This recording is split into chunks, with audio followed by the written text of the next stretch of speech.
Hello hello, je suis là pour introduire un nouveau vlog. Je vous ai déjà filmé 2 petites vidéos juste avant. J'ai essayé le spray tan.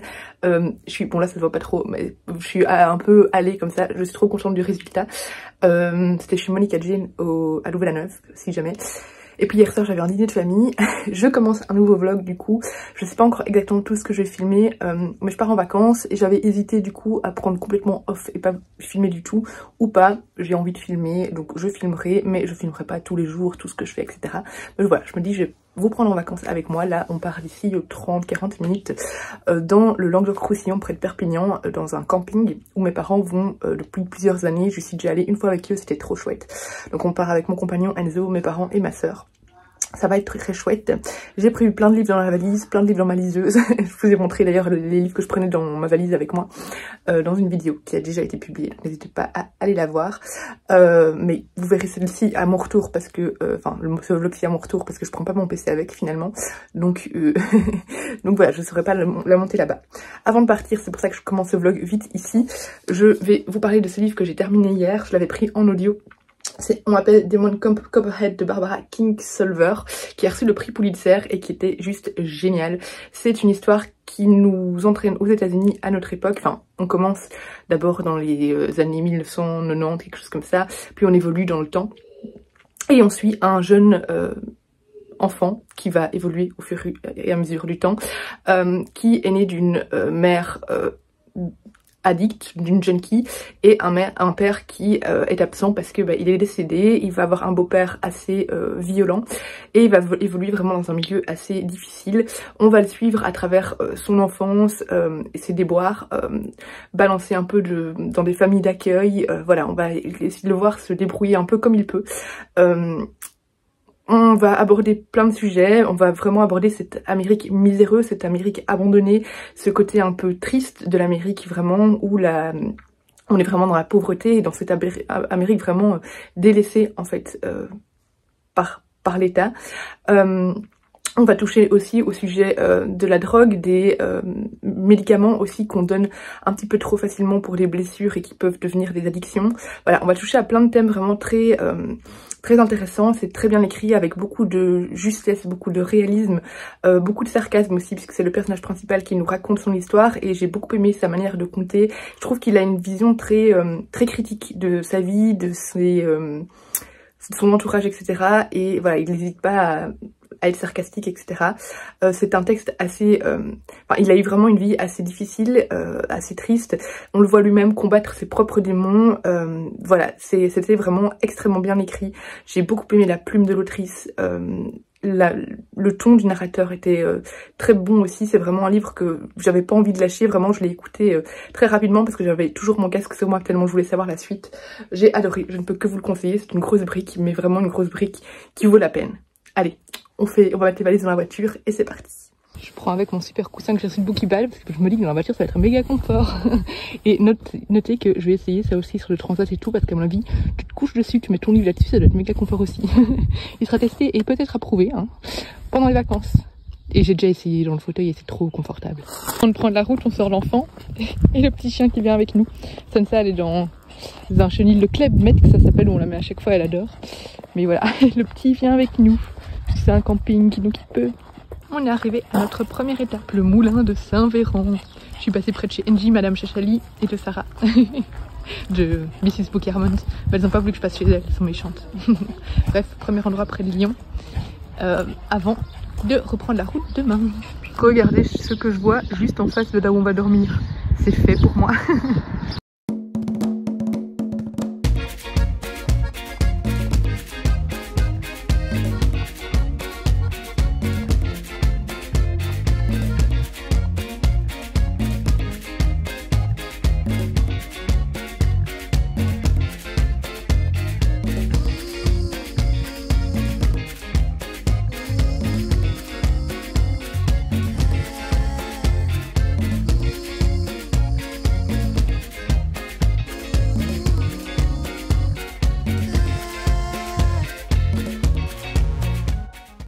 Je ne vous ai pas encore dit que j'étais arrivée en vacances. J'ai terminé du coup hier capitale du Nord. Je vous en parlerai tantôt parce que je sais pas si vous allez entendre beaucoup parce que je suis à la piscine avec ma super serviette que j'avais reçue de chez Gallimard de culottée. Trop belle, je l'aime trop. Et là j'ai commencé comme quand j'ai des éditions sur le vent, du coup je fais un autre vlog parallèle en même temps. Donc du coup je ne l'ai pas encore montré, mais il fait beau, il fait chaud. C'est bien, on est bien. Je suis contente.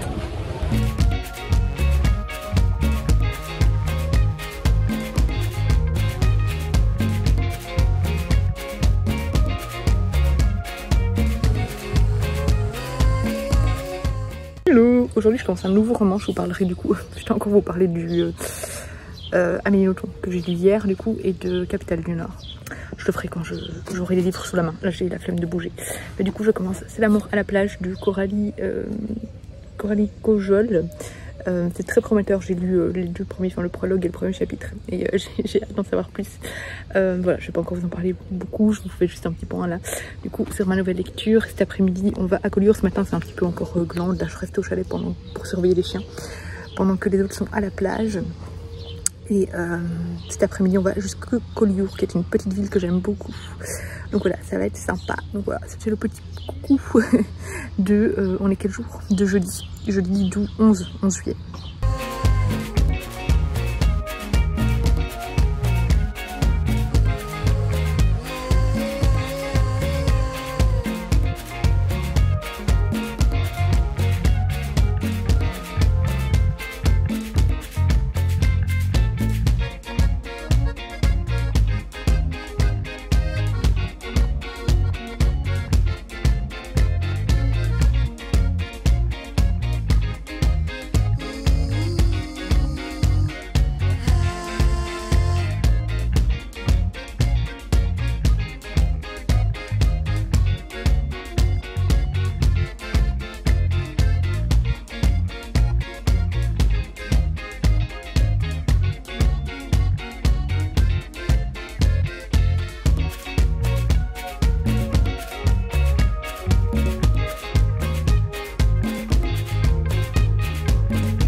Le vendredi 12 juillet, c'est un peu plus gris aujourd'hui, c'est toujours aussi chaud, mais il fait plus gris, donc on va pas à la piscine ni rien.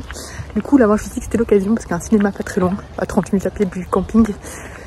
Vu que c'est toujours un peu plus compliqué d'aller au cinéma en Belgique, vu qu'il faut toujours organiser pour redonner, pour mettre Enzo et tout ça à gauche à droite, bah là j'ai envie d'aller voir Moi Moche et Méchant 4. Donc c'est là que je vais maintenant. Personne ne veut venir avec moi, mais je m'en fous, moi je vais au cinéma. Avec Enzo ils sont partis à l'aquarium. Donc voilà, j'ai trop hâte, j'adore Moi Moche Méchant, ça fait partie de mes dessins animés préférés. Et je crois que j'irai un autre jour voir Le Comte de Monte Cristo et peut-être vice versa 2, je verrai bien.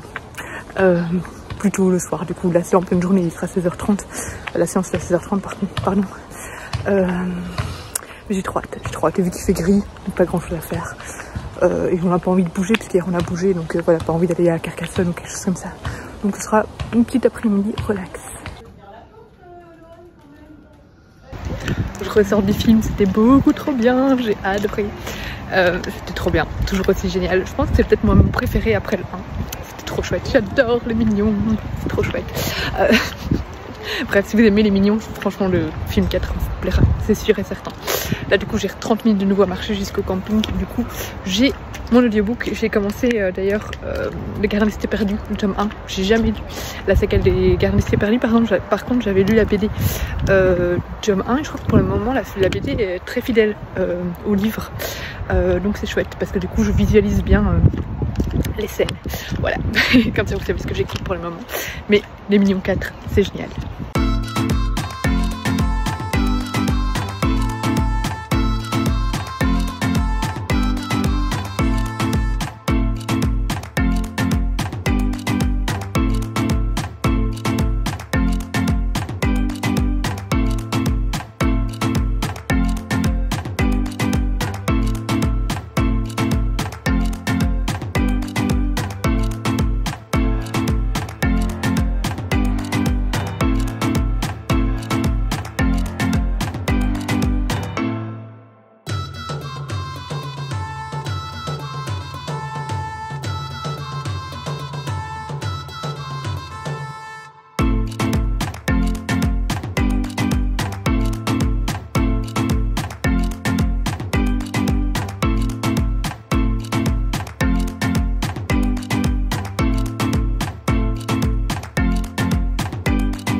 Alors, on est le 14 juillet, il est 17 h, je suis rentrée de la piscine et je prends enfin le temps de vous parler un petit peu de mes lectures terminées jusqu'ici. C'est drôle parce que d'habitude, enfin, quand je partais à l'époque en camping avec mes parents, on bougeait beaucoup plus, on faisait beaucoup plus d'activités, mais là, j'avoue que cette semaine, à part aller à Collioure un après-midi, on n'a rien fait d'autre que profiter du camping, de la piscine, de la plage, tout ça, et j'avoue que ça fait du bien et que j'en profite pour lire pendant des heures, pour profiter de la piscine, etc. Et je pense que j'en avais fortement besoin. La semaine prochaine, on va faire un petit peu plus d'activités, donc je vous filmerai ça comme prévu. Mais là, du coup, ça a été une semaine assez riche en lecture. Comme je vous l'ai dit, je suis en plein l'audiobook de Gardien des Cités Perdues, le tome 1, que j'aime beaucoup. Niveau lecture en cours, j'ai passé la moitié de Ma vie, mon ex et autres calamités de Marie Vareille. C'est très léger, c'est très sympa.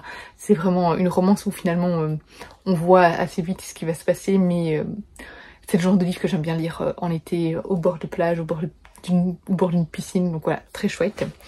J'ai terminé C'est la mort à la plage de Coralie Cojol, que j'ai beaucoup aimé. Alors j'ai vu le dénouement venir assez vite.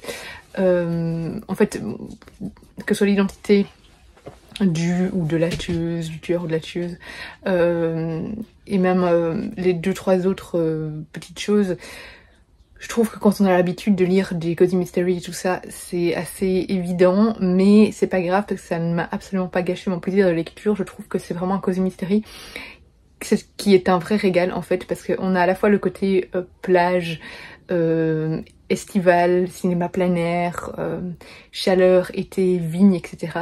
Et on a le côté un peu enquête. Et puis on a aussi un côté nostalgique, puisque on va un peu repenser un peu aux années lycée, à qui on était en tant que lycéen, etc. Et sous des airs légers et humoristiques, le roman finalement aborde des thèmes assez sérieux comme le deuil et d'autres thèmes dont je vais pas vous parler parce que ça vous spoilera le roman. Et c'est finalement un roman assez engagé et qui déjoue les clichés, parce que moi j'avais un petit peu peur qu'on tombe dans les clichés habituels rien qu'au niveau romantique, et finalement l'autrice m'a vraiment agréablement surprise. J'ai vraiment passé un bon moment entre ces pages. Donc pour vous résumer vite fait, on suit Victoire qui n'est pas allée dans son village familial depuis des années. En fait, elle a perdu sa maman quand elle avait 17 ans et son père a sombré dans l'alcool. C'est à ce moment-là, elle est devenue un petit peu l'élève turbulente, l'élève que tout le monde suit mais qui faisait les 400 coups. Mais en fait, c'était une manière d'appeler à l'aide, sauf qu'elle n'a pas vraiment reçu l'aide dont elle avait besoin. Et puis du jour au lendemain, elle est partie. On sait qu'il y a un événement qui est arrivé, mais voilà, on n'en sait pas beaucoup plus à ce moment-là. Et là, elle va être obligée de revenir dans ce village qu'elle avait juré de ne plus jamais voir, parce que en fait son petit frère, a besoin qu'elle vienne pour vendre sa part à elle de vigne, parce que voilà, ils vont vendre une partie de leur vigne parce qu'ils sont propriétaires du coup de vigne, comme vous avez pu le comprendre. Donc elle doit revenir pour la première fois dans ce village et elle va retrouver un peu ses amis d'enfance, etc. Et son frère va se retrouver impliqué dans un meurtre, enfin accusé de meurtre, et elle est sûre de son innocence, et du coup elle va essayer de mener l'enquête. Comme toujours dans ce genre de roman-là, on se dit si il disait ce qu'ils savaient les personnages à la police, ça irait tellement plus vite, ce serait tellement moins dangereux, alors il n'y aurait pas d'histoire. Donc bref, j'ai beaucoup aimé, vraiment très chouette livre à lire pour cet été, enfin en été, pardon. Ensuite j'ai lu, celui-là c'est le dernier que j'ai lu, celui-là je l'ai lu il y a quelques jours déjà, donc c'est L'impossible retour de Amélie Nothomb. Ici c'est de nouveau plus un texte biographique où Amélie Nothomb nous parle du fait que elle a eu un dégoût des voyages et vraiment un besoin ces dernières années de s'ancrer quelque part et de ne plus bouger. Et puis elle va nous parler finalement de son amour pour le Japon. Si vous connaissez un petit peu Amélie Nothomb, sa vie, etc., donc elle est fille de diplomate, donc elle a beaucoup bougé durant son enfance et elle a vécu notamment plusieurs années au Japon.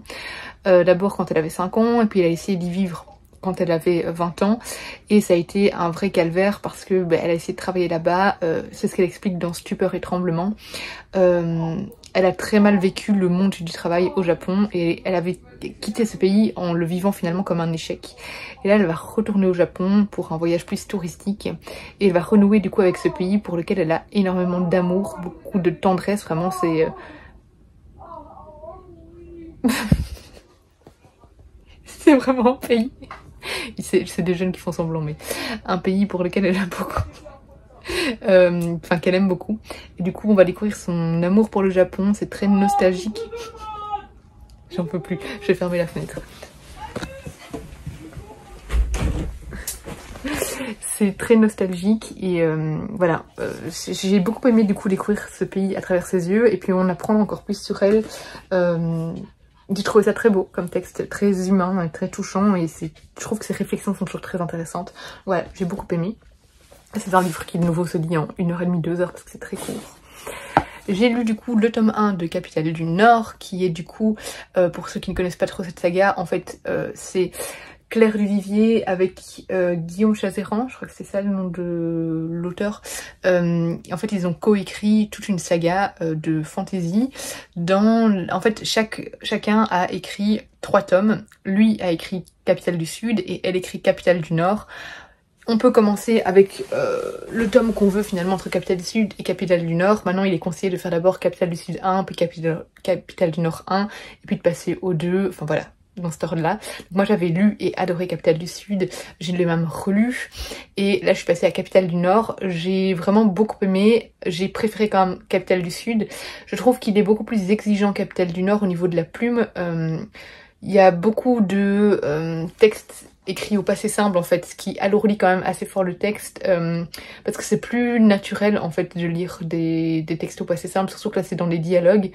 Du coup il demandait pas mal d'attention, mais je l'ai beaucoup aimé. L'univers est toujours aussi incroyable, la plume est très belle et j'adore cette saga. Je trouve que déjà cette idée de la faire à 4 mains est juste géniale, et du coup d'avoir 2 plumes différentes c'est vraiment super. Et c'est une saga vraiment de très grande qualité avec un univers dense, très bien travaillé, des personnages vraiment très intéressants, fouillés. Vraiment c'est une saga sur laquelle je vous conseille de vous pencher.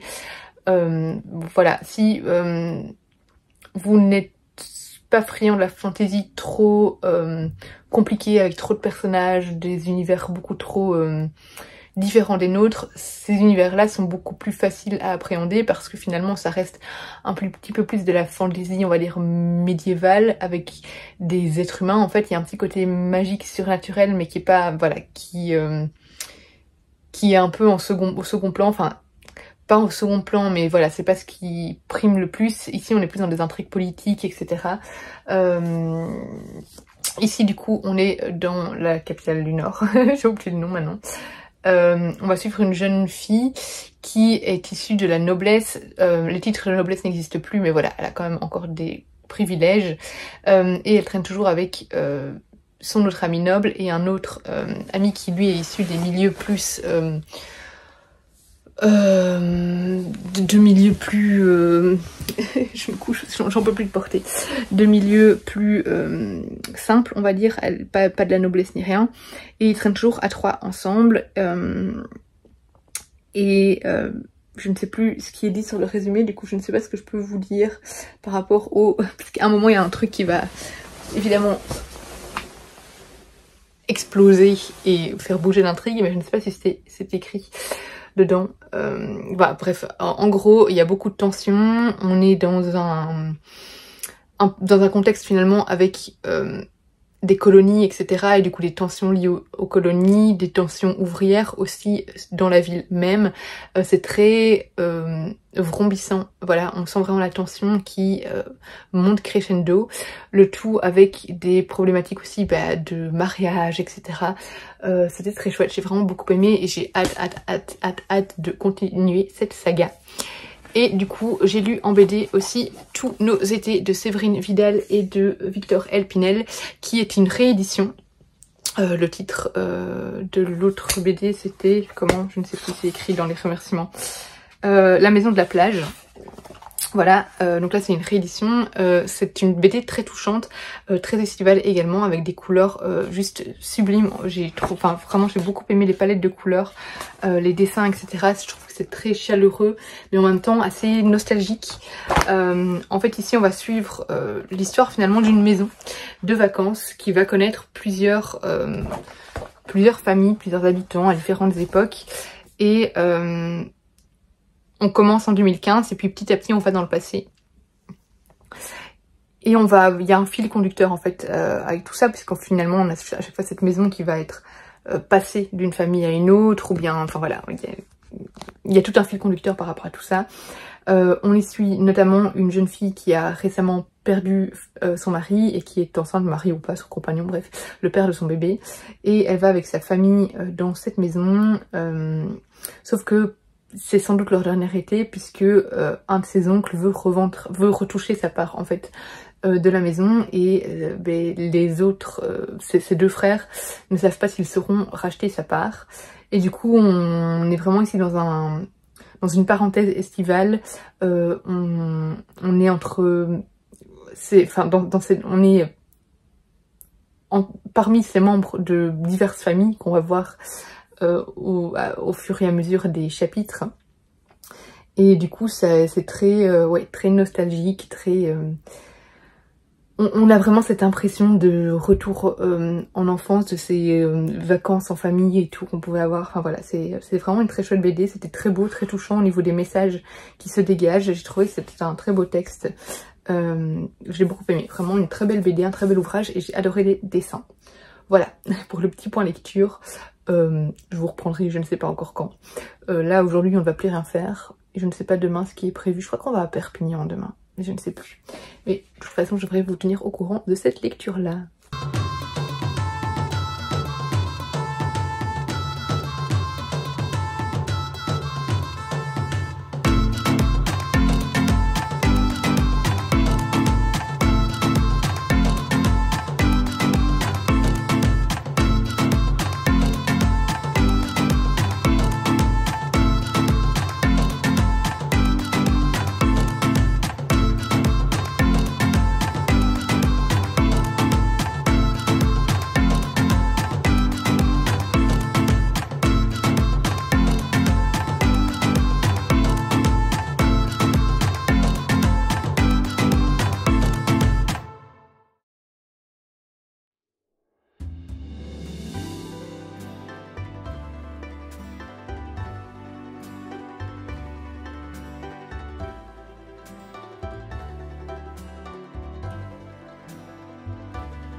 On est pas mal.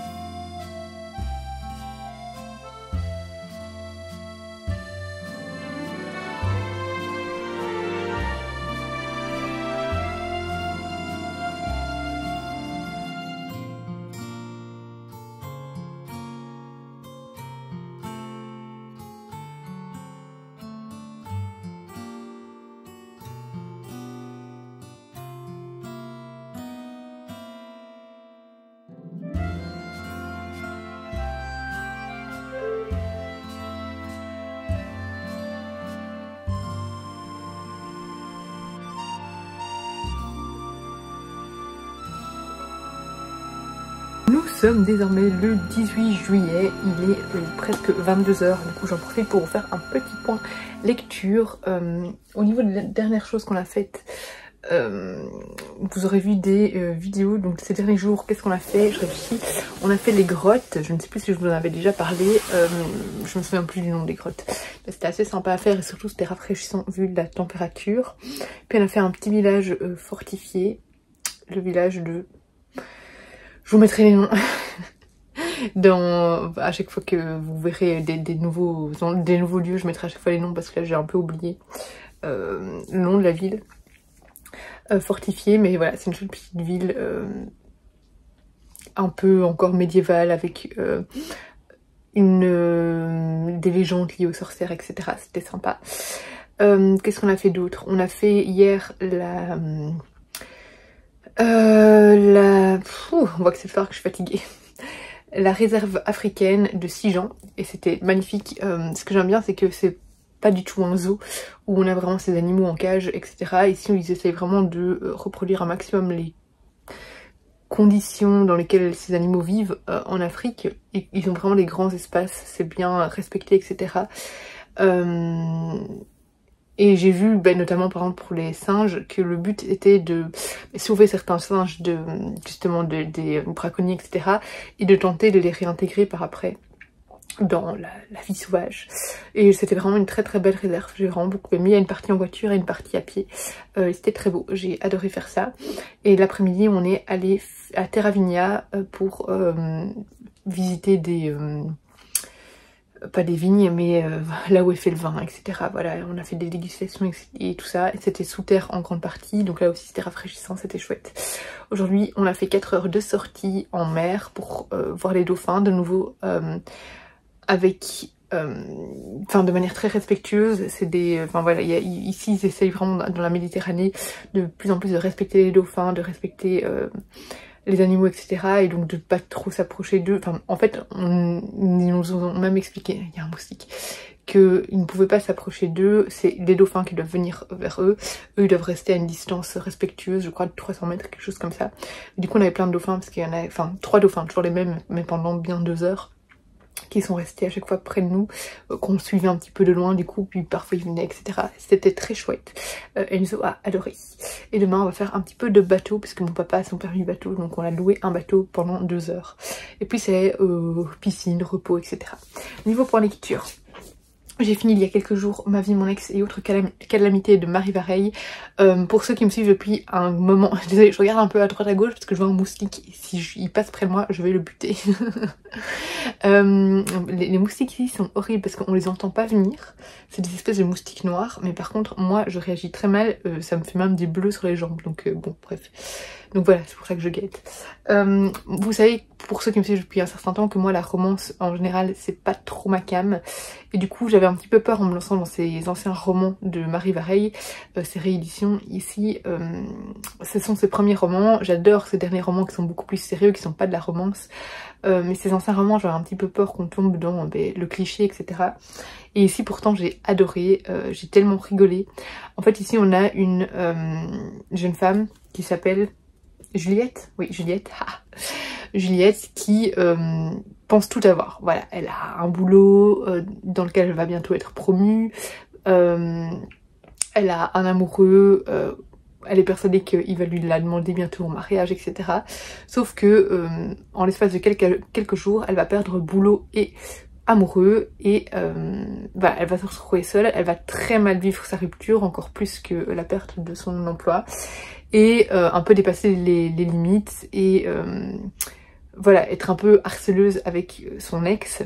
Et dans un concours de circonstances, finalement, dans une suite d'enchaînements, d'événements rocambolesques, elle va se retrouver finalement aux Maldives, toute seule, notamment quelques jours en compagnie, enfin pas en compagnie, mais quelques jours en même temps que son ex qui est aux Maldives également, parce qu'en fait elle l'a suivi. Voilà, pour pas trop vous en dire de trop. Je sais, ça semble un peu tiré par les cheveux, mais finalement quand on le lit c'est tellement drôle. Et en fait, elle qui a toujours eu peur de voyager, elle n'est jamais partie de la France parce qu'elle a toujours eu peur de prendre l'avion, ben là elle va apprendre à se redécouvrir et à affronter ses peurs et à renouer avec elle-même, en fait, avec son identité, etc. Et j'ai trouvé ça vraiment... Enfin, et réfléchir aussi à son futur et tout ça, et j'ai trouvé ça vraiment très bien amené, drôle parce que finalement, Juliette, elle est un peu une anti-héroïne, on va dire. Elle est très naïve. Heureusement, elle a une amie Kiara qui n'hésite pas à être très franche avec elle. Elle se laisse un peu trop facilement manipuler. Elle est très maladroite aussi, casse-cou, il lui arrive plein de choses. Et c'est drôle, j'ai adoré vraiment la suivre. C'était vraiment... c'était un délice. J'ai vraiment beaucoup aimé ce roman. Voilà, je l'ai trouvé surprenant, j'ai beaucoup ri, j'ai adoré la plume de Marie Vareille, c'était léger, c'était sympa et ça faisait du bien. J'ai ensuite terminé avec un pincement au cœur la trilogie du coup qui commençait avec j'ai de nouveau oublié le titre du premier roman, L'Antre des Louves, puis le tome 2 c'est La Maison à la Porte Dorée et là maintenant c'est le Temple de Fortuna. Donc en fait ici dans le tome 1 on suit Amara qui est une grecque qui a été vendue comme esclave et qui travaillait dans un bordel. Et on va la voir au fil des tomes évoluer, en fait, tout simplement. Voilà, pour ceux qui n'ont pas lu le tome 1, je vais pas en dire beaucoup plus. Ça se passe à Pompéi. Dans le tome 1, je me disais, tiens, moi au début, je m'étais lancée dans cette saga en pensant que c'était un tome unique, enfin un livre unique, et en fait je me disais on est dans les années plus ou moins proches de l'éruption du Vésuve, donc j'imagine qu'il va y avoir le Vésuve dedans, mais en fait après j'ai appris que c'était une trilogie et ça clôture en effet avec le Vésuve qui va exploser et autant dire que ce tome 3 était d'un stress incroyable. Vraiment la première partie du roman, on est toujours dans le quotidien d'Amara, etc. Mais après, au bout d'un moment, les tremblements de terre vont commencer à devenir de plus en plus intenses. Et puis voilà, on a le Vésuve qui va gronder et il y a une grande partie du roman qui porte du coup là-dessus. C'était la tension va monter crescendo. Moi, dans ma tête, j'insultais les personnages, je disais mais dégage, parte de là. Tellement j'étais sous le stress. C'était vraiment très prenant, très stressant. Mais j'adore, cette trilogie est juste géniale. Elle est très réaliste, on a l'impression en fait de voir ces scènes se dessiner devant nous, c'est extrêmement prenant, on s'attache au personnage. Amara c'est un personnage fascinant que j'ai beaucoup aimé, voilà, je l'ai adoré, j'ai adoré voir son évolution. Elle ne fait pas que des choix, enfin parfois elle se comporte de manière un peu douteuse, mais en même temps elle tente simplement de survivre malgré son statut d'esclave et qui va évoluer au fur et à mesure des tomes. C'était juste une saga incroyable, on avait l'impression d'être dans la Rome antique, vraiment auprès de ces personnages. C'est une trilogie avec beaucoup de rebondissements, où il faut vraiment avoir le petit cœur bien accroché parce que voilà, il se passe pas mal de choses, c'est très touchant, c'est bouleversant, c'est très beau, très bien écrit. Je ne peux que vous la conseiller vraiment, j'ai adoré cette trilogie, elle a vraiment gagné mon cœur et voilà, franchement foncez la découvrir parce que c'était juste génial. Alors niveau BD, j'ai lu Les Apprentis, hop, ceci. Du miel et des cailloux, quand on parle de casse-cou par rapport au Marie Vareille, ici de nouveau on va suivre les casse-cou ici, puisque c'est une BD plus de fantaisie médiévale, dans laquelle on suit tout d'abord vraiment l'espace de 2-3 pages, des héros. Mais finalement, ce n'est pas de leur histoire qu'on va parler, c'est l'histoire de leurs apprentis qui vont essayer de sortir leur héros d'une mauvaise situation. Sauf que ces apprentis n'ont pas terminé leur apprentissage et autant dire qu'ils sont des vrais débutants. Et du coup, ils vont tenter de suivre une quête héroïque, mais ils vont vraiment galérer. On va les voir vraiment galérer, ce qui fait que c'était assez drôle. Voilà, parce que vraiment, en fait, ça faisait mal au cœur par moments, c'était oh, les pauvres. Mais c'était très chouette parce que du coup, il y a vraiment quand même une quête, il y a vraiment toute une histoire, toute une intrigue. Vraiment très chouette, mais tourné un petit peu au ridicule avec ces héros débutants. Et en même temps, c'est chouette de les voir évoluer et de voir finalement qu'ils baissent pas les bras et leur courage reste là. Donc voilà, c'était vraiment très chouette comme BD, j'ai beaucoup aimé les dessins également. Donc c'est de Olivier Gay et Olivier Boiscommun. Ça se laisse lire tout seul, vraiment très chouette intrigue, je l'ai beaucoup aimé. Et là, je suis en train de lire Dompter les vagues de... je sais pas où il est. Bref, Dompter les vagues de... Non, pas de Séverine Vidal, rien à voir. Qui se passe à San Francisco, mais je suis encore qu'au tout début, j'ai lu 60 pages, donc je vous en parlerai sûrement quand je serai rentrée en Belgique. Parce que là, on est du coup jeudi, je rentre dimanche. Et je ne sais pas si je vais reprendre... Bon, je sais pas, peut-être que je vous en reparlerai avant de partir ou pas, à voir.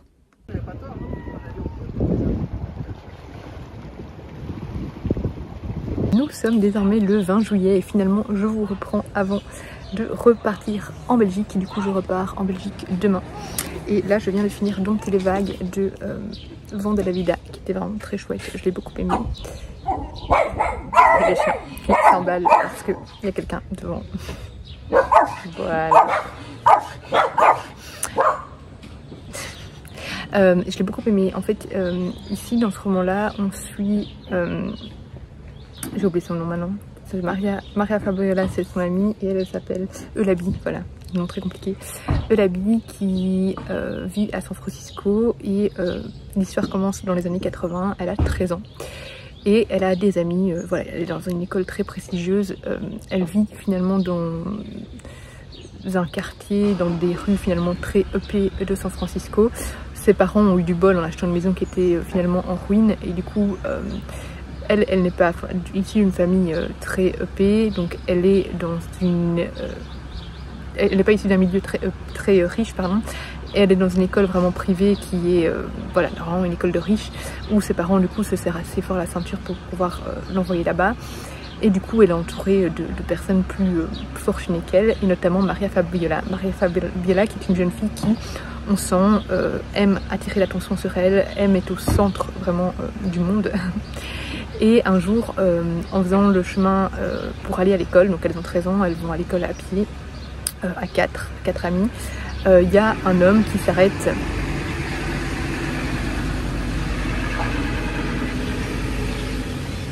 Il y a un homme qui s'arrête pour leur demander l'heure.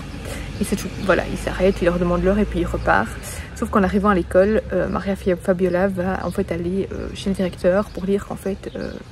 cet homme a essayé de les aborder, etc., se toucher et tout ça. Et on va vite découvrir qu'en fait, Maria Fabiola est une affabulatrice en fait, et que pour être le centre du monde, elle invente des histoires, elle se plonge dans des mensonges. Sauf que Eulabi va pas vouloir partir dans ces mensonges avec elle va dire la vérité à la police. Et du coup, elle va se retrouver complètement exclue voilà, de tout son groupe d'amis, plus personne ne va lui parler à l'école. Et du coup, on va la suivre un peu dans ses déboires, dans ce début, enfin cette fin d'enfance, début d'adolescence. Et voilà, elle va faire des découvertes d'adolescence, etc. On va la voir évoluer, on va la voir s'en sortir un peu sans plus personne qui lui parle non plus. Et un jour, Maria Fabiola va disparaître et forcément, Eulabi, elle va pas trop croire à cette histoire-là.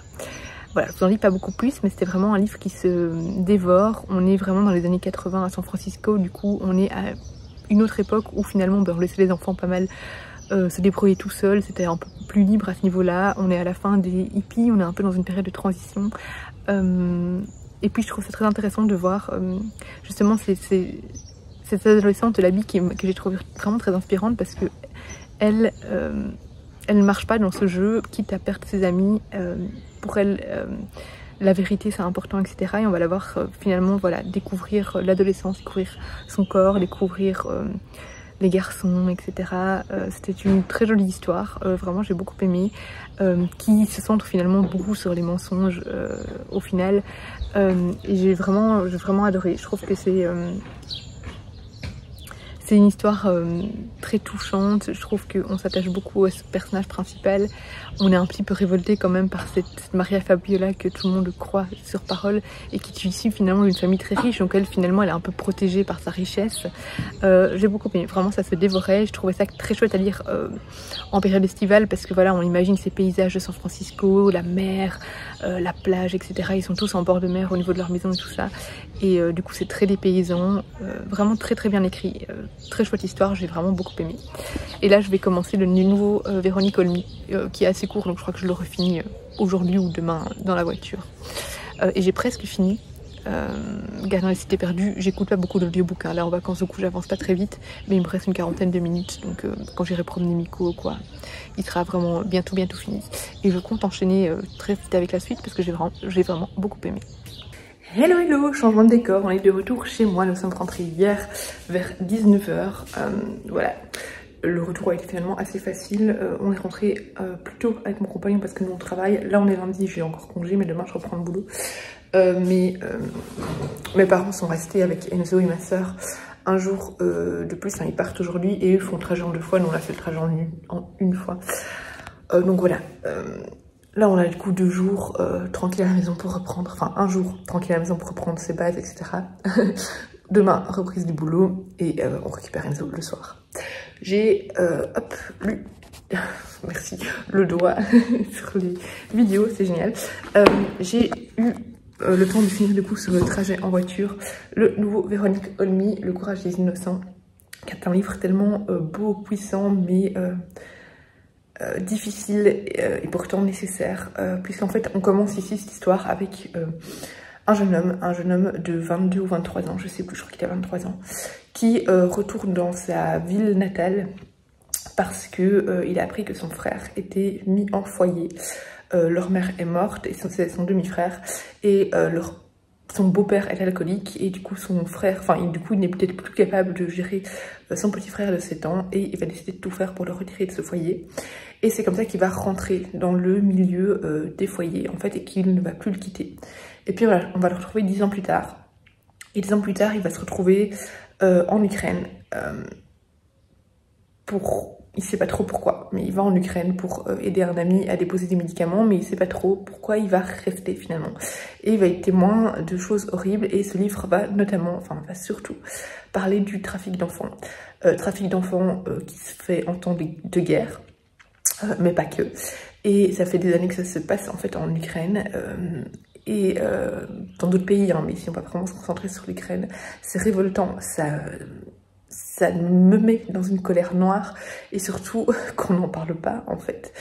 Et on voit toute la détresse des Ukrainiens, on voit à quel point ils ont besoin d'aide pour empêcher ça, notamment, pas que ça évidemment, il y a d'autres choses pour empêcher la guerre, mais aussi pour empêcher ce trafic. Tout ce que font les Russes, etc. Enfin voilà, c'est affreux. C'est un livre où j'ai appris beaucoup de choses finalement parce que je trouve que sur l'Ukraine, alors moi je regarde pas le journal télévisé parce que j'ai vraiment du mal à regarder ça au quotidien, mais je me renseigne un petit peu, mais c'est vrai que sur l'Ukraine, à part les grandes lignes, je ne connais pas tellement de choses sur le pays, sur le conflit, etc. Mais une chose est sûre, c'est que j'ai pas vraiment entendu parler de ce trafic d'enfants, même s'il a lieu dans toute guerre, hein, malheureusement, mais bon, voilà. Du coup, j'ai appris énormément de choses, et en fait, lire ce genre de choses, ça permet de mettre des visages sur ces personnes qui finalement sont dans un pays en guerre, mais qui ne sont finalement quasi que des faits divers pour nous, une guerre lointaine qui ne nous touche pas et qui risque pourtant de nous toucher à un moment. Et c'est pour ça que lire ce genre d'ouvrage, pour se renseigner, pour surtout conscientiser, est extrêmement important. Et donc ce livre m'a bousculée, était pas facile à lire, mais c'était un livre qu'il faudra diffuser à sa sortie fin août. J'en reparlerai à ce moment-là, mais c'est très important. Et c'était très bien écrit, et c'était très humain et très réaliste. Et franchement, waouh, une vraie claque. Je vais donc clôturer ce vlog ici. J'espère qu'il vous aura plu, que j'aurais pu vous emmener un peu en vacances avec moi et que ça vous aura fait du bien. Je vous fais des gros bisous et je vous dis à bientôt pour une prochaine vidéo.